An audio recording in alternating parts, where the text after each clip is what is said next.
Okay, so uh,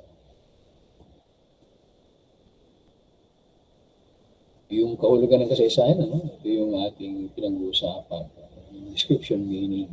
Marami sa IM ninyo, pero yung kahulugan kasi, sometimes ay appropriate ba or uh, uh, by eksakto no? Dun sa what we are trying to describe. No? For example, if we try to describe the Filipino people, then, it would be better no? If that meaning no, is something that meaning no, comes from within yung sa atin no? Sa ating mga Pilipino. Yung experience natin galing dun sa karanasan natin no, bilang isang grupo naman. So that's why I shared with you yung description na yun no, ni Dr. Salazar. The next unique meaning of history ay it comes from the greatest Arab scholar of the 14th century. Siya po isang Arabo. No? Alam niyo noon, mga tao sa gitnang silangan o West Asia, mga Arabo sila, Arab. Nung wala pang nung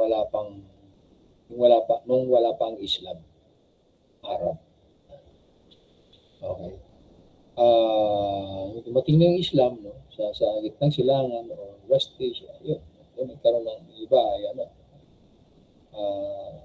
who like be called Muslims, no? Not necessarily Arab but Muslims. Yung Muslim, yung Islam, yung religion of Islam. Mga Arabo sila. So, Ibn Khaldun, no? 14th century, so meaning 1300s. Pagka 1300s, wala pa. Mga Arabo pa.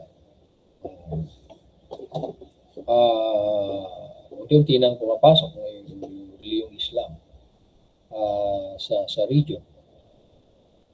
So sa kanya, unique din ang description ng meaning niya ng history. For him, no, there are two meanings of history. Two meanings of history. Dalawang meanings of history. Admit.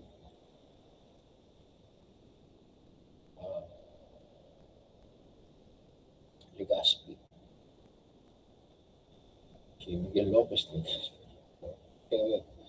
So for him, no, there are two meanings of history. Now the reason that I included this meaning of history coming from Ibn Khaldun. Meron siyang dynamics. No? It's not a straightforward description of history, meaning straightforward, one sentence, one paragraph description, and then that's it. No? Pero yung sa kanya iba eh. Merong dynamics na makikita. Why? Kasi yung meaning of history niya ay it contains two meanings of history. The first meaning of history is factual history. So according to Khaldun, there is this meaning of history. It's all about factuality, true, no, accepted fact. No? That's why we sometimes say in fact, no? Diba?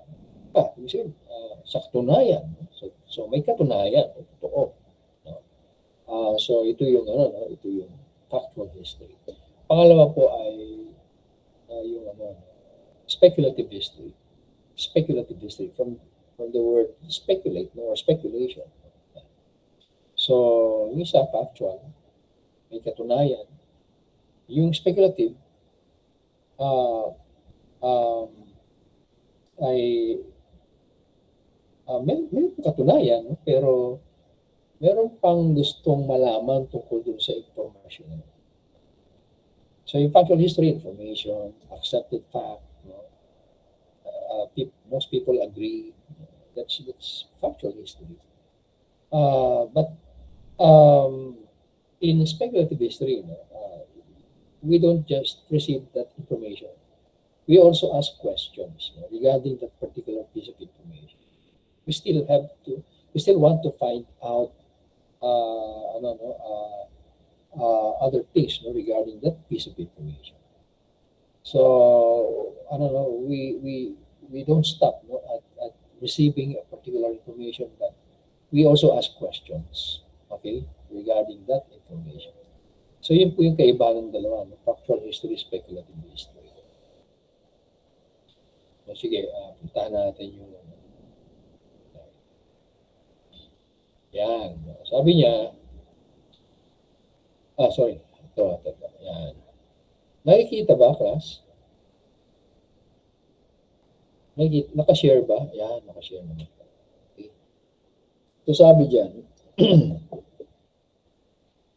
the meaning of history is factual when it is nothing more than information about political events, dynasties, and the occurrences of the world. So, ang kasaysayan daw ay may katunayan. Kapag ito ay impormasyon lang. We call it factual history, if it is nothing more than information. Nothing else, except that piece of information. That is factual history. Okay? Impormasyon lang. Halimbawa lang nun. Hindi ko alam kung nabigay ko na example sa siguro, at tingin ko na ipaliwanag ko na sa inyo ito before. May nadapa, diba? So, kung may nadapa, tatanong pa tayo, kung sino yung nadapa. Diba? Kadalasan ay, babanggitin lang sa atin, may yung information, may nadapa. Hindi tayo, hindi lang tayo concerned dun sa may nadapa. Gusto natin malaman kung sino yung nadapa. Diba? Gusto natin makita kung sino yung nadapa. Okay? So, kung factual history, yun lang yun, may nadapa. Yung speculative, hindi, titingnan mo pa kung sino. So, ayun yung kaibahan nila. So, information lang siya tungkol saan, political event. Bawa, may election. So, may election. No? Kapag nagtanong na tayo doon, sino nga pala nanalo sa election? So, hindi na siya factual history. Kasi meron kang query. You're asking a question about that piece of information. So, it's speculative. Kasi, gusto mo nang alamin kung sino yung natapa or ano yung nangyari sa election. Dynasties, yung mga dinastiya. Of course, sa ibang bansa, dynasties, ito yung mga Han Dynasty, Tang Dynasty, Ming Dynasty, dynasty. Normally, yung alam natin dynasty. Sa context naman ng mga Pilipino, yung anti-political dynasty, yung political dynasty. Sabihin ito ay mga magkakapamilya ito. Halos lahat sila nakaupo sa posisyon. Political dynasty tayo. Pero siyempre, yung description dito, it refers more to yung historical period, wherein, for example, sa China, may mga dynasty na sinasabi. And the occurrences of the remote past, mga matagal nang nangyayari sa matagal na panahon. No? Yan po ay factual history. Meron kayong textbook, meron kayong libro, tinignan yung mga nangyayari sa nakaraan. Those things are factual history. Hindi naman siya ilalagay doon kung hindi tama, hindi totoo, o walang katunayan. So, factual history. Now, sabi natin, di ba, ay dalawa yung meanings of history ni Khaldun. Hindi lang siya isa. Yung pangalawa ay speculative history. So, yung pangalawa ay speculative history. So, ano naman ang speculative history? Pag the word speculation or speculate. So, nag-ano ko pa, may speculation. Nag-iisip ka pa ng mga bagay-bagay na may kailangan sa isang informasyon. The meaning of history is speculative when it involves an attempt to get at the truth. demands an explanation of the causes and origins of existing things and the knowledge of the how and why of events. Okay? So, ito yung ito yung speculative history naman. Medyo mahaba-haba compared dun sa factual history. So, dito, makikita na kaagad natin, glaring yung difference, yung nila, yung pagkakaiba, yung factual history at speculative history. Yung factual history, nothing more than information. Pagdating dito sa speculative history, meron pang ibang nangyayari. It involves to get at the truth. Gustong malaman yung totoo. Okay? So yung kaibahan niya, kasi yung factual history, informasyon lang eh. Ito, okay, may informasyon. Merong mali-malitang pera. Yun ang informasyon. Yan yung factual history, yung speculative history. Aalamin mo na, saan galing yung pera? Yan. Sino nagbigay ng pera? When it involves an attempt. Bakit mo tinatanong? Kasi gusto mo malaman yung totoo eh. To get at the truth. Demands an explanation. Humingi na tayo ng paliwanag. Okay. Hindi lang siya informasyon eh. Merong mga merong corruption sa flood control flood control program. May corruption. So informasyon. So ano ngayon yung pagtatangka na gagawin natin? Alamin natin totoo ba na may kumita diyan? So inaalamin natin kung may kumita. Tapos we demand an explanation of the process and origins of existing things. Nagdi-demand tayo ng paliwanag. Bakit natin gusto maliwanagan? Gusto nga natin malaman ng totoo. Kaya humingi tayo ng paliwanag. Bisa naman, sinabi na siya yung totoo, ayaw pa rin. Sige, paliwanag mo pa, di ba? Ano ba talaga? Paulit-ulit na lang, di ba? Sinabi na siya. Pero ang dito, ang bottom line dito, humihingi tayo ng paliwanag. Tungkol saan? Sa mga dahilan at pinagmulan. Diba? O saan? Anong dahilan ng flood control issue? Ano pinagmulan ng flood control issue na yan, corruption na yan? Gusto na nating alamin yung katotohanan. At panghuli, and the knowledge of the how and why at ang kaalaman sa kung paano at bakit ng mga pangyayari nila. Okay? So, hindi lang cause and origins. Ano pa? How and why of events. Bakit nangyari yung pangyayari nila? Paano nangyari ang pangyayari nila? Kailangan sagutin. No? So, hindi lang yung dahilan at pinagmulan. Paano at bakit nangyari ang isang event? Paano at bakit nagkaroon ng isang Jose Rizal? Paano at bakit nagkaroon ng isang Andres Bonifacio? Okay. So, normally, yun yung kailangan i-remind natin ang ating mga sarili. No? Okay, no? So yung dalawang meanings of history, factual history and speculative history.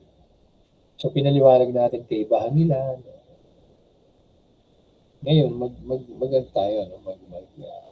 maglaro tayo. Anong laro ba to?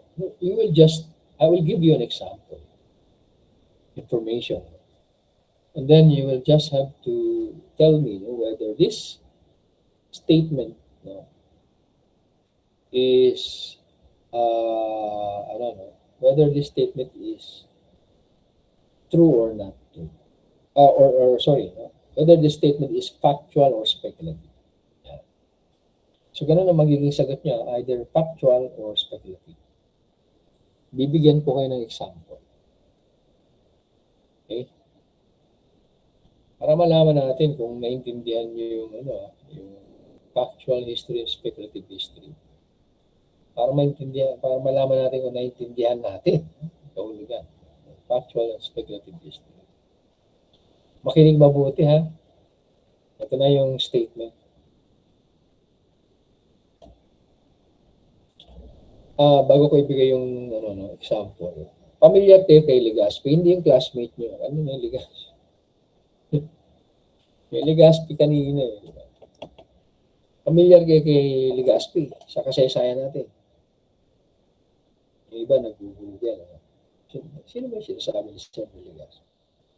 Yan ba yung Legazpi Village? Baka naman yung malapit sa Salcedo Village. Wow. Mayayamang lugar. Legazpi Village, Salcedo Village. Pero kapag binasa niyo po ang kasaysayan, magkamag-anak talaga yung dalawang lugar na yan. Di, siyempre, no? Magkamag-anak talaga yan. Yung Legazpi Village at Salcedo Village. Kasi yung pangalan ng village na yan, isang post-subdivision, di ba? Kilalang subdivision, mga subdivision sa Makati. Ano po yan no? Malaki ang kinalaman sa ating kasaysayan. Legazpi and Salcedo. Bakit? Kasi ito yung example. No? Sige, dagdagan ko pa. By the way, si Miguel Lopez Legazpi po ay first ever Governor General ng Pilipinas. First ever Spanish Governor General. Siya po yung kauna-unahang Governor General Castilla sa Pilipinas. He came from Mexico before serving as Spanish Governor General in the Philippines. What else? Legazpi was also the founder of the City of Manila. Siya po ang nagtatag ng syudad ng Manila. Manila as a city kasi ang Maynila naman po nag-i-exist na bago pa dumating yung mga Kastila. So Manila as a city, bilang isang syudad, Miguel Lopez Legazpi, he was the one who founded the City of Manila. Ano pa ba? After six years, Legazpi went to Cebu. Sorry. Baliktad pala. Cebu muna si Legazpi and then Maynila. So the very first city that he founded was Cebu in 1565. So, yun yung kauna-unang syudad na itinatag ni Miguel Lopez Legazpi, Cebu City. And then 6 years after, Maynila. Itinatag niya na yung Maynila bilang isang syudad. Nagamit ko kasi example yung Maynila. Ito naman ang pinabanggit ko sa inyo na yun nga, ang una niyang itinatag na syudad ay ang Cebu. Pangalawa po ay Maynila after 6 years, 1571. Okay. Now, si Miguel Lopez Legazpi po ay pumupunta po ba kayo sa Intramuros? Nakapunta na kayo? Intramuros. Nakapunta na po ba kayo? Marami. Yung iba, hindi pa. Kung pupunta kayo sa Intramuros, di ba may simbahan ng katedral, di ba? Yung isa, Manila Cathedral. Tapos kung lalakad pa kayo papasok, mayroon pang isang simbahan kayo makikita doon. Yun ang simbahan ng San Agustin. Maganda yung museum ng San Agustin. Saan pasyal kayo doon? Maganda yung museum ng San Agustin. Of course, merong museum sa simbahan, malapit sa simbahan. Pero meron pa silang isang museum na malaki.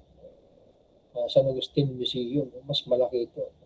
At doon makikita nyo ang ganda. Marami kayong makikita objects, items, antiquities, at meron pang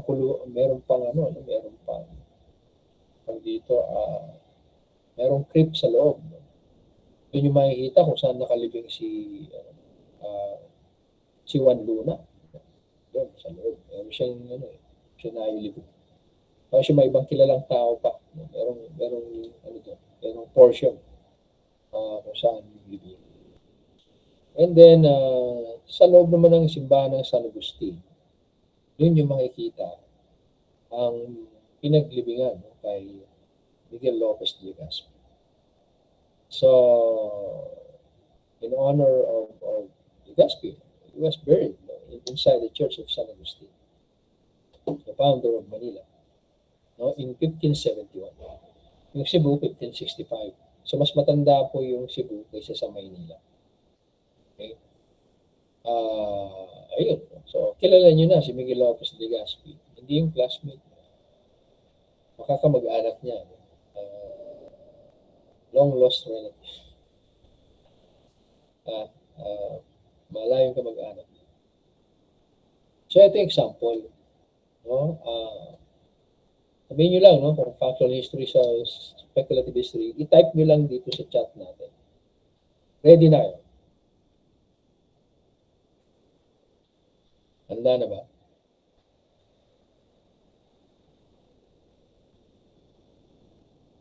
Okay. Pakinggan mabuti ang example. Miguel Lopez de Legazpi conquered Manila in the year 1571. Miguel Lopez de Legazpi conquered Manila in the year 1571. Pakitype yung sagot nyo. Factual history or speculative history? Sa chat natin dito.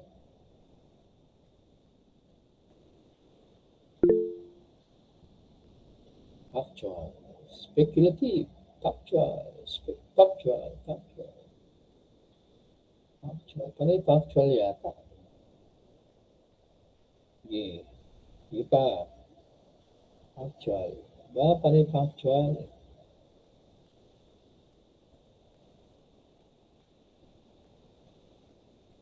Parang may nakita lang akong isang speculative. Ano? Wala na? Wala nga habol? Factual lahat. Factual. Si ano iba? Si Barcelona. Carl. Speculative ka? Sigurado ka? Carl?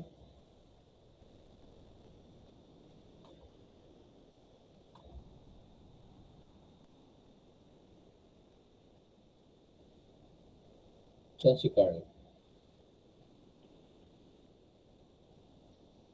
Sigurado ka, Carl, na yes, Carlo. Sige, tatanungin na kita. Kung diretso na natin. Why do you think the statement is speculative? Why do you think that the statement is speculative history?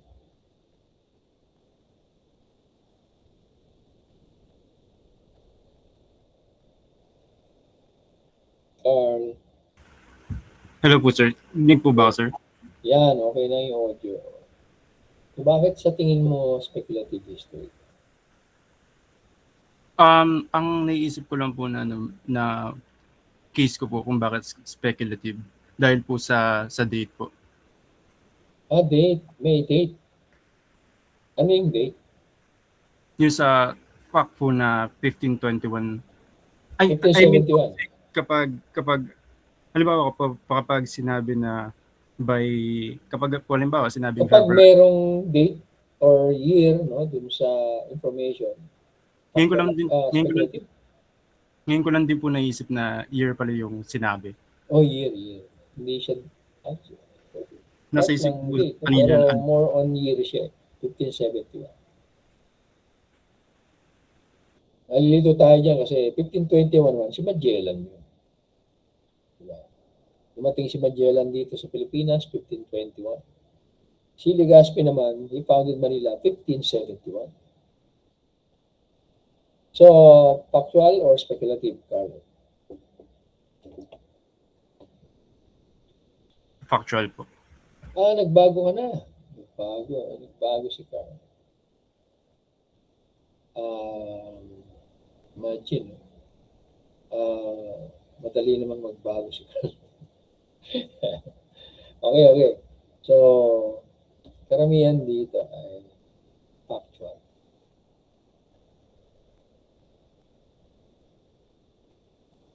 Si Paul Ace Macalde. Yan ba si Paul? Thank you, thank you, Carl. How about Paul? Paul is Macalli. Factual, speculative. Factual. Ito pala nakalagay naman. Factual. Okay. Bakit naman siya factual?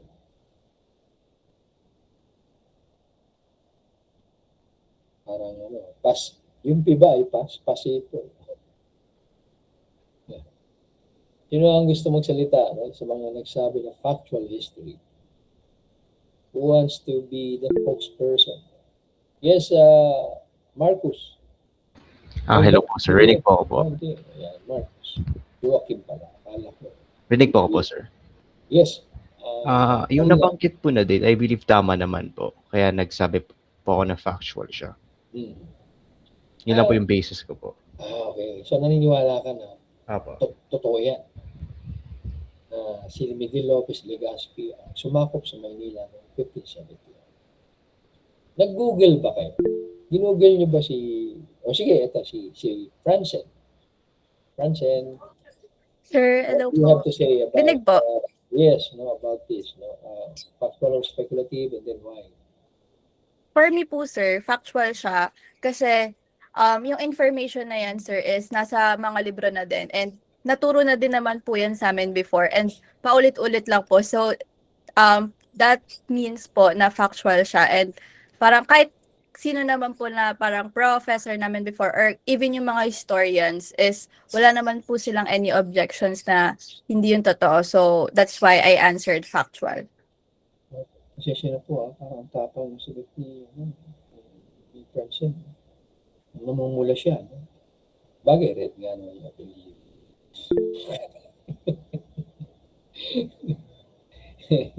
Si Francen red. Tapang, di ba? Talagang, tinurong na namin yung sir eh. Pinabi na sa amin ng mga professor namin ng history. Ikaw lang naman nagsasabi niyo. Ha? Bakit? Kapipiliin mo pa kami? Di ba? Kasi nga, itong description or meaning of history nito ay unique. At, di ba katulad ng binanggit natin kanina, straightforward yung mga description ng history, yung mga meanings of history, sa IM yun, di ba? Nakalagay, dami. Pero ito, yung factual history at speculative history, kakaiba. Para siyang kape. Kape, ano yung kape, di ba? Yung kape, Nescafe, o kaya kahit nag-great case, kopi ko. Ano ba yung binabanggit ko mga sachet, di ba? Bakit sila, instant coffee? Sinabing instant coffee. Bagay, meron namang walang sugar. Pero ito, normally, kapag sinabi natin yung sachet, di ba, ng kape, 3-in-1, di ba? 3-in-1, di ba? Ibig sabihin, yung kape na yun ay merong cream, meron ng creamer na may sugar, merong coffee. Tatlo, 3-in-1. Ito naman po, if you are if you are to compare yung 3-in-1 dito sa meaning of history nito, ito po ay 2-in-1. So, the point that I'm trying to make is that magkasama, iisa, yung two meanings of history. Okay? So, hindi siya straightforward kasi pinapaliwanag niya sa atin through these two meanings of history, how history operates, how history works. So, mas naiintindihan natin, merong dynamics, kumbaga. Unlike yung straightforward meaning na, okay, written record of the past, ito yung kasaysayan. Pero ito, nakikita natin kung paano gumagana yung kasaysayan. Bakit? Information, factual history, and then the next is speculative history. O ano ngayon kung merong information, di ba? So what, di ba? If you do have that information. Well, the next thing we need to do is ask about that piece of information. We need to validate. We need to double check, di ba? We need to make, to confirm, make confirmation regarding that particular data. So, kailangan nating i-validate. Hindi pwedeng hindi. At ito yung makikita natin dito. No? Unlike doon sa ibang meanings ng history na wala hindi naman sinasabi, hindi pinapaliwanag na ganito yan. Ganyan. So, ito yung uniqueness nitong meaning of history nito ni Khaldun. Ano? Ano siya? Two-step process, no? About history. No? Yung isa ay information. Okay, we read information, di ba? Newspaper, di ba? Or on internet, di ba? Kahit saan, no? Narinig natin yung mga information. No? We get information coming from ano, no? From all directions, no? Ano no? Ang daming impormasyon. So, kailangan nating ma-validate yung impormasyon nila. Kaya nga, hirap na malaman kung anong totoo, di ba? Sa panahon ng social media. No? Days of social media, no? We are having a hard time how to tell, no? Authentic from the fake ones, no? And most of the time, nakikita natin yung mga fake, no? Fake news, no? Mga fake information. How about yung authentic information? Paano natin malalaman? No? Ito yung trabaho ng kasaysayan na this is being guided. For us to be able to find that out, we are being guided by this two-step process, no, of understanding history. Kaya unique ito. No? Katulad ng uniqueness din naman, no, nung kay Dr. Salazar. And then of course, yung simple information, no, or meaning of history coming from, most of the time from the West. Sa kanluran. No? So, yun. So, last na nakuha ba? So, factual ang sagot. Factual. Tama kayo lahat. Pero, si Carl, ang sagot niya ay speculative. Noong una, binago niya. Di ba? Pero kahit hindi binago ni Carl, tama din siya. Nakukuha niyo po, class. Kasi nga, magkasama po ito. Two-step process. First is information. Second is validate that information. Ask questions. So, ito ang pinapakita ng description na ito ng kasaysayan o history. Yung dynamics. No? Yung kailangan natin gawin. We don't have to stop at one particular information. Hindi tayo dapat huminto na, sige, may nadapa. Sometimes wala tayong pakialam. Sige, wala akong pakialam dyan.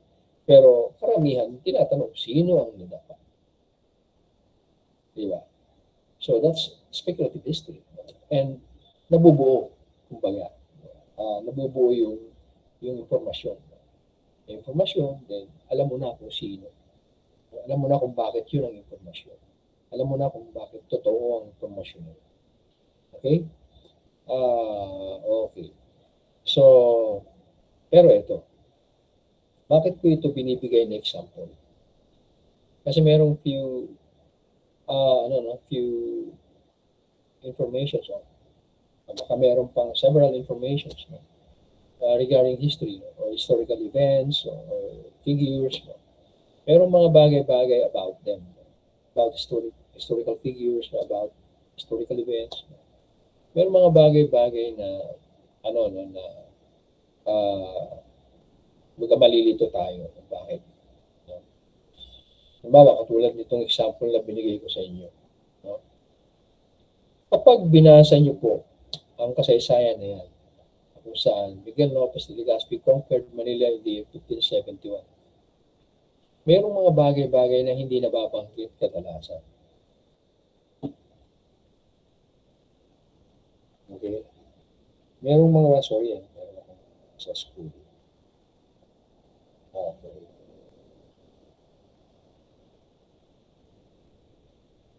Merong mga bagay-bagay na hindi nababanggit. Kaya kung gusto ko, nililinaw ko yan. Hindi mo pwedeng hindi malinaw. Kahit na hindi ako malinaw magpaliwanag. Ano ibig sabihin ng lilinawin natin? Sabi, factual history siya, di ba? Factual history, tama. Factual history. Pero pag binasa po natin ang kasaysayan na yan, period na yan, yung ano na yan, yung event na yan no, sa ating kasaysayan. Di ba sabi ko kanina, kilala niyo ba si Legazpi? Legazpi Village, yan. Salcedo Village. No? Sabi ko, di ba sabi ko kanina kung naalala niyo pa, magkamag-anak talaga yan. No? Magkamag-anak talaga yan si Legazpi Village at si Salcedo Village. Magkamag-anak sila.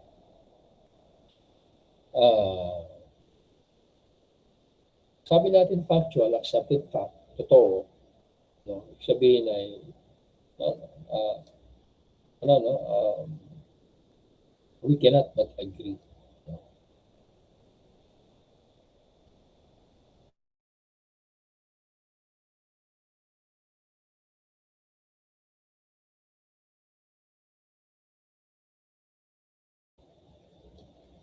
Okay, sorry. No? Wala ako sa... We cannot but agree. Totoo yan, factual yan. Pero what is interesting, in this particular event no, in our history, Miguel Lopez de Legazpi was not in that battle. Ang kalaban po nila dyan ay si Raja Sulaiman sa Maynila. Raja Sulaiman was the one who controls Manila no, at that time. He was the figurehead of Manila no, at that time. Well, Maynila. No? Siya po ang may control. At siya po isang Muslim, si Raja Sulaiman. Muslim po siya. Okay? Ibig sabihin ng Maynila nung time na yun, 1571, ay kontrolado na ng mga Muslim. At kung hindi tinalo ni Legazpi, ng grupo ni Legazpi, si Raja Sulaiman, most probably, Philippines ended up as a Muslim country. Okay? If the Spaniards were not able to control the Philippines, most probably we have become Muslims ourselves. Yung mga kasi kontrolado na po ng yung Mindanao, kontrolado, Bisaya, area. And then, although hindi man lahat doon ay Muslim, Mindanao, Bisaya, and then of course, yung Manila, sentro. Ito yung Kapitolyo. Ito yung ito yung kilalang syudad. Actually, hindi pa naman siya syudad. Kilalang lugar sa archipelago, yung Maynila. Kilala yan, Maynila, Cebu, kahit na hindi pa sila syudad. Butuan, at saka Jolo, Cebu. Yan yung apat na yan. 4 trading centers in Manila. Yan yung kilala ng mga Southeast Asian neighbors, Asian neighboring countries natin. Kilala yan. Maynila, Cebu, Butuan, and Jolo, Cebu. And then, of course, yun nga, sabi ko kanina, dumating si Legazpi, founded the city of Manila, the King of Spain. And of course, prior to that, he founded the city of Cebu, Cebu City. So he was the founder of those two cities. So, wala si Miguel Lopez de Legazpi. So, paano natin sasabihin na sinakop ni Legazpi ang Maynila noong 1571? So, may problema yung statement natin. Di ba? Kung wala si Legazpi doon, may problema tayo. Mali yung statement na ibinigay ko sa inyo.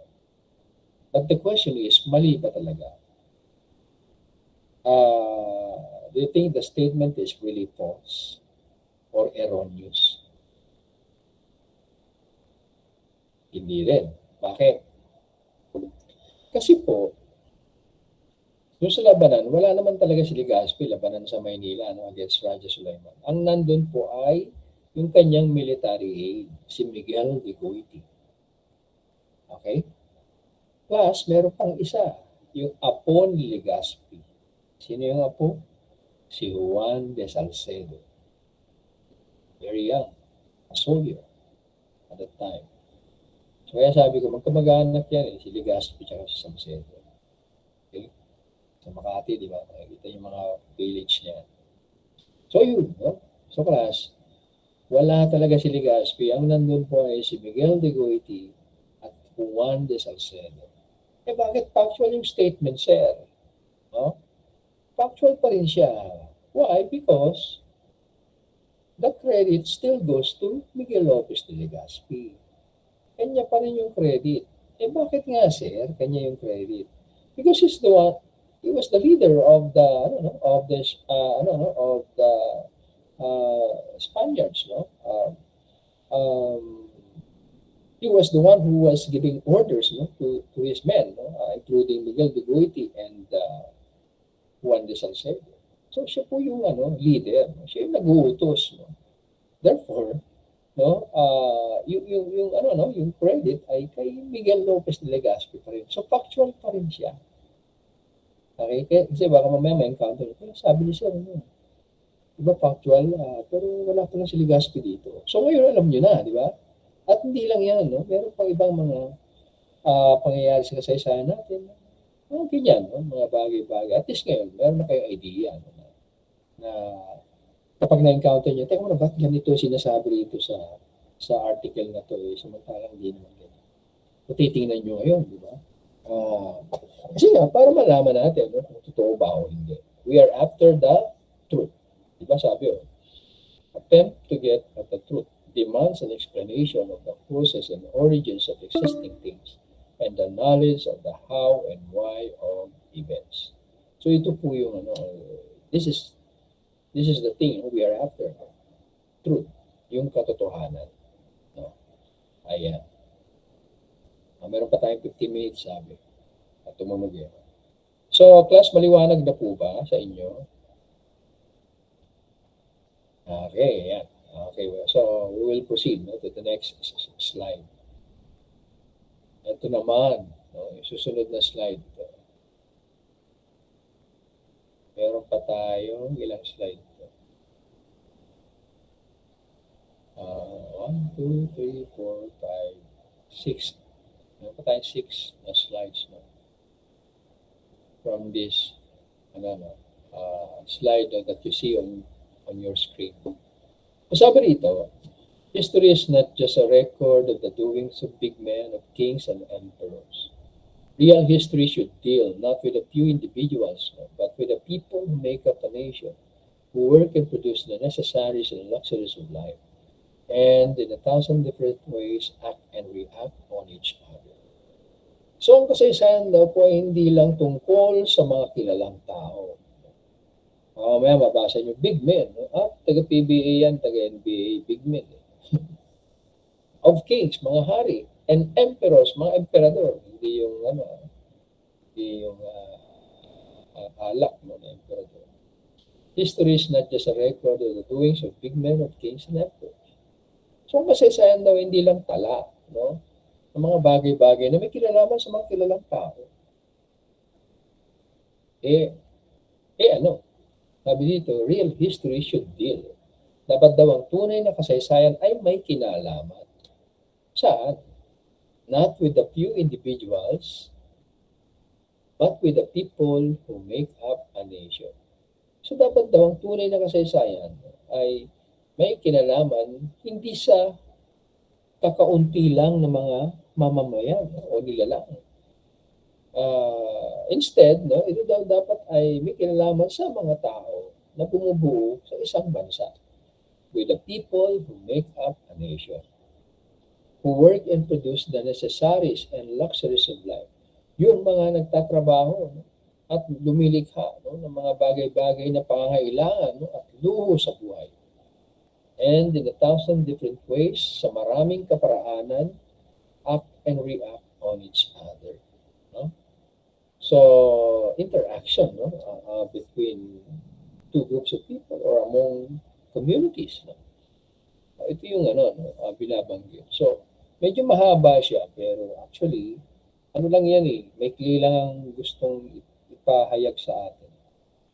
So, ano ba yung pinaka-idea nitong paragraph na ito? Dito, ang gusto lang niya ay maintindihan natin na ang gusto lang namang ituro sa atin, maintindihan natin na tayo pong lahat o bawat isa sa atin ay bahagi ng paggawa ng kasaysayan. So each one of us is very much part of the making of the history. Yan. So, lahat po tayo ay bahagi ng paggawa ng kasaysayan. Okay? Hindi lang ilang tao, kundi yung mga tao mismo ay bahagi ng paggawa ng kasaysayan. Okay? Yun po yung sinasabi niya. Kaso, nahirapan tayong makarelate dito di ba? Bakit nga kasi nga, yung nangyayari sa atin, di ba? Bawa, yung history lang nakakaantok. Di ba? Ano pa? Hindi tayo interesado sa kasaysayan. Pero halos lahat ng holiday natin tungkol sa history, di ba? Nag-celebrate ka ng holiday. Bakit? Walang pasok Bakit? Ba't walang pasok? Basta. No? Kasi nga, hindi natin alam na makasaysayan pala yung one particular event is being commemorated by our leaders, by the government. So, ayun ang nangyayari. Yun ang problema natin. We cannot really relate ourselves with the word history. Otherwise, doon natin kukunin yung lakas natin, yung strength natin as a people. Ito yung problema. Ito yung merong gap sa ating pag-aaral ng kasaysayan. Okay? Next. Sabi dito, history is the story of man's struggle for living. Bakit? Why is it that I included this line about history? History is a story of man's struggle for living. Our life is a struggle as a people, as a nation. Imagine, 300 years tayo sa ilalim ng Espanya, hindi ba struggle yun? 50 years tayo sa ilalim ng mga Amerikano, hindi ba struggle yun?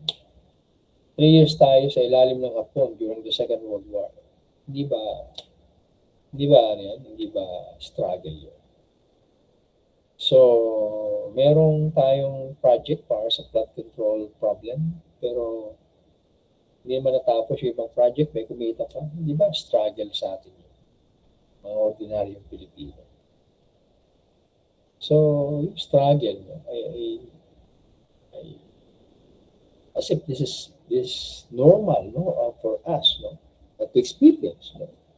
Yung struggle, it is part of reality, yes. But of course, we try to actually lessen whatever impact it will bring us. We are trying to exert effort, not really to experience this, for a very long period of time. Kahit naman siyempre, kahit walang problema ng isang bansa o isang grupo ng mga tao, ay meron pa rin struggle. Pero yung struggle na alam natin, ito yung frustrations natin bilang isang bansa.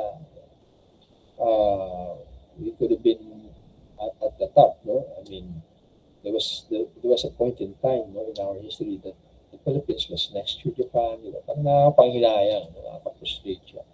But again, this is the reason why we are talking about history. We want to really make use of history to have a better future for all of us. Yun yung gusto natin. Okay.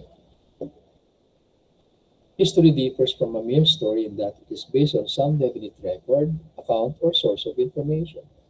So, ang kasaysayan daw ay iba sa kwento lang. Mere story, kwento lang. Anong kaibahan niya ng kasaysayan sa kwento lang? Ito daw.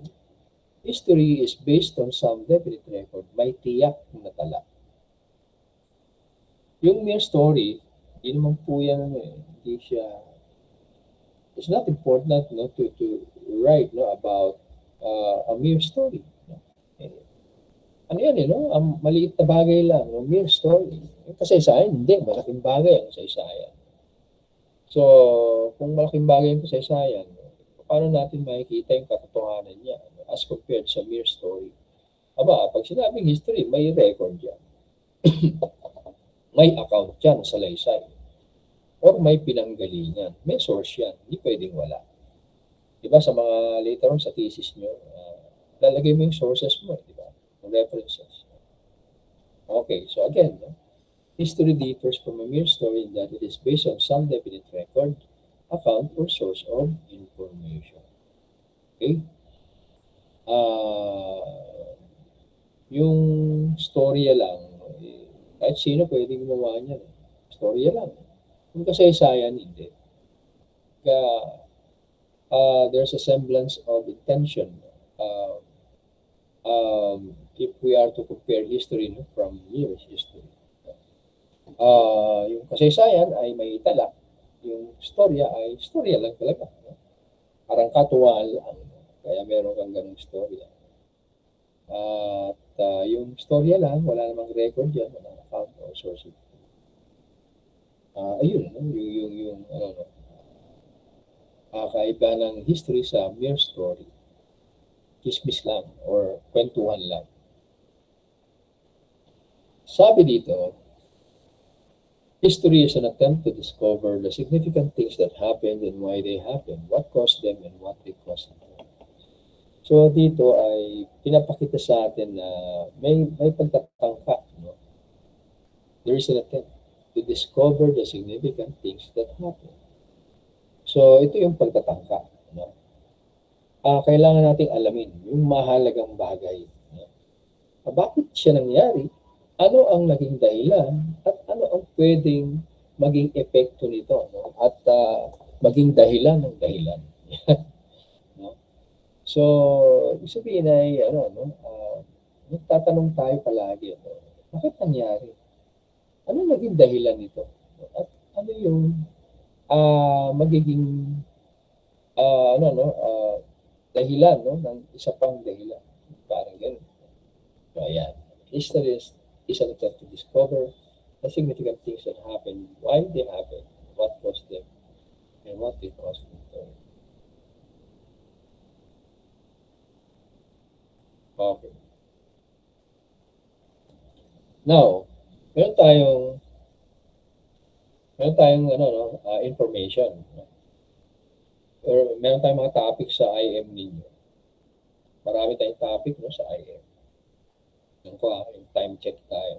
4 minutes. So, marami tayong topic sa IM. Saan galing yun? Saan siya galing? Okay? Meron po tayong dalawang pinanggagalingan na informasyon. One is tradition. The other one is remains. Yan. Yung dalawa na yan.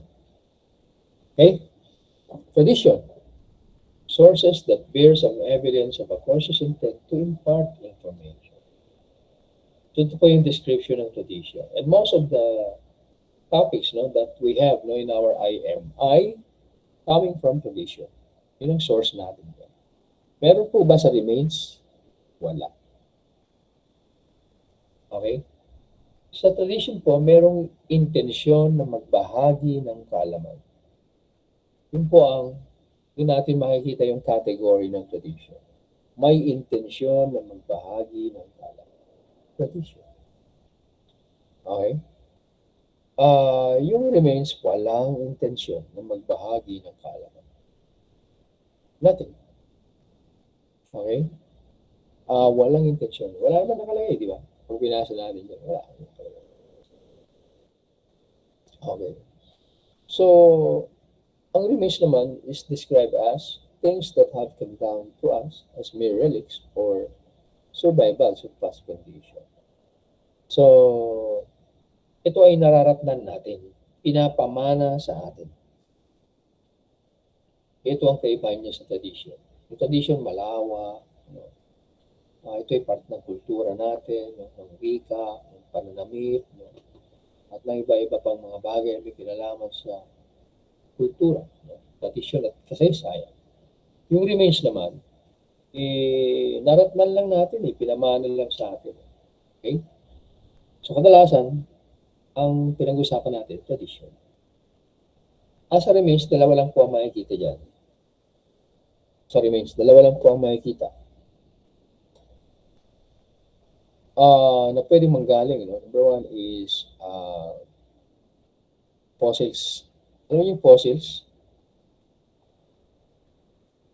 Fossils. Animal, human fossils. Yung pangalawa po ay remains. Relics. No? Sorry. Fossil and fossil and ano nga itong isa? Ruins pala, sorry. Hindi pala relics. Fossil and ruins. Mga buto ng hayop at guho. Babalik tayo, no? Babalik tayo.